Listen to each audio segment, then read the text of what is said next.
Olá, irmãos, muita paz a todos. Hoje vamos refletir sobre o livro Vitória sobre a Depressão, uma psicografia de Divaldo Pereira Franco pelo espírito Joana de Ângeles. Vamos refletir hoje sobre o capítulo número 1, que é intitulado Mendacidade. Mas afinal, o que é mendacidade? Significa falsidade, tendência para enganar, deslealdade. E de acordo com a benfeitora Joana de Ângeles, este é um costume, um hábito bastante arraigado no inconsciente humano e advém de processos insalubres que acontecem no seio familiar, na educação doméstica. Famílias que são marcadas por comportamentos irascíveis, coléricos, melancólicos, acabam então por favorecer o surgimento desse tipo de desajuste emocional, que é a mendacidade.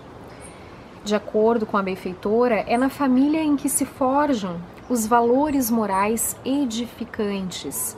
Portanto, a prática do amor, o incentivo à disciplina, a correção das condutas enfermiças e o desenvolvimento do trabalho acerca dos valores espirituais e morais que precisam estar presentes nos membros de um grupo familiar são necessidades urgentes a fim de que o indivíduo possa ter um comportamento saudável, benéfico e que não apresente esta dificuldade, a mendacidade.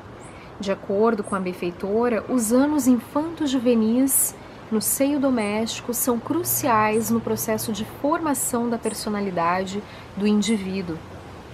Portanto, aspectos que muitas vezes precisam ser corrigidos em relação ao comportamento precisam já ser feitos desde o período da infância, porque depois há uma maior dificuldade devido a fixações, a uma rigidez de comportamento que pode se assinalar no período de vida adulta.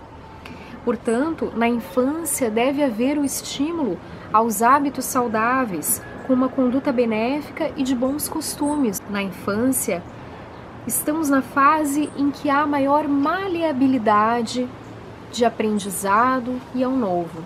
Portanto, é aí que deve ser feito o maior investimento em relação a essas corrigendas de comportamento. Posteriormente, já temos hábitos mais arraigados e fixações que podem ser difíceis de se alterar, conforme diz Joana de Ângeles. De acordo com a benfeitora espiritual, o desrespeito ao correto e ao verdadeiro, assim como a desconsideração em relação ao modo como os fatos acontecem, acabam por gerar referências adulteradas e, consequentemente, comentários inconvenientes que culminam no que ela denomina de cinismo de conclusões. Os fatos acontecem de uma determinada forma e as narrativas são feitas de outra. O relato é incoerente à realidade. Assim, ao perder os parâmetros em torno dos acontecimentos, a mentira acaba acontecendo com naturalidade. O indivíduo apresenta uma imaginação exacerbada, o que acaba por impossibilitar que se faça as narrativas conforme a sucessão real dos fatos. Então, existe aí um sério comprometimento em relação à verdade.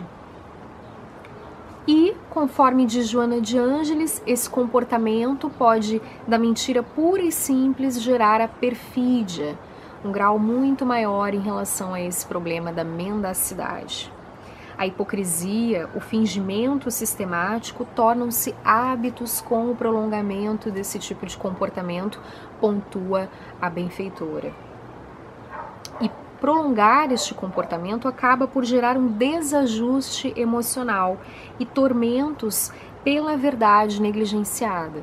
Como todos temos a centelha divina, a verdade, nos distanciando deste caminho, estamos gerando automaticamente desajustes emocionais que trarão impactos à nossa saúde física, mental e espiritual.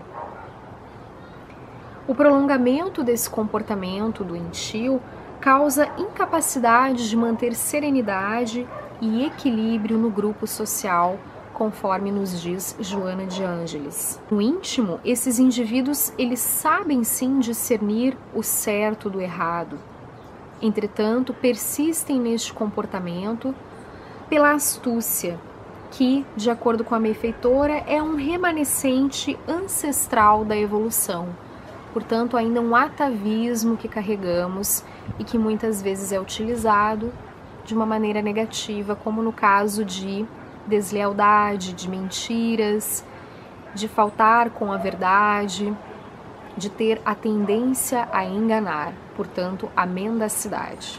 Com isso, forma-se uma situação de ilusão ao indivíduo. Isso gera conflitos emocionais que acabam se agravando porque o indivíduo ele tem medo de que as suas mazelas e dificuldades venham à tona, sejam descobertas, sejam desveladas. Então acaba se tornando um comportamento repetitivo, em que o indivíduo quer fugir da realidade, não quer admitir alguns aspectos, alguns comportamentos, enfim, a realidade em si, e acaba então entrando neste círculo vicioso.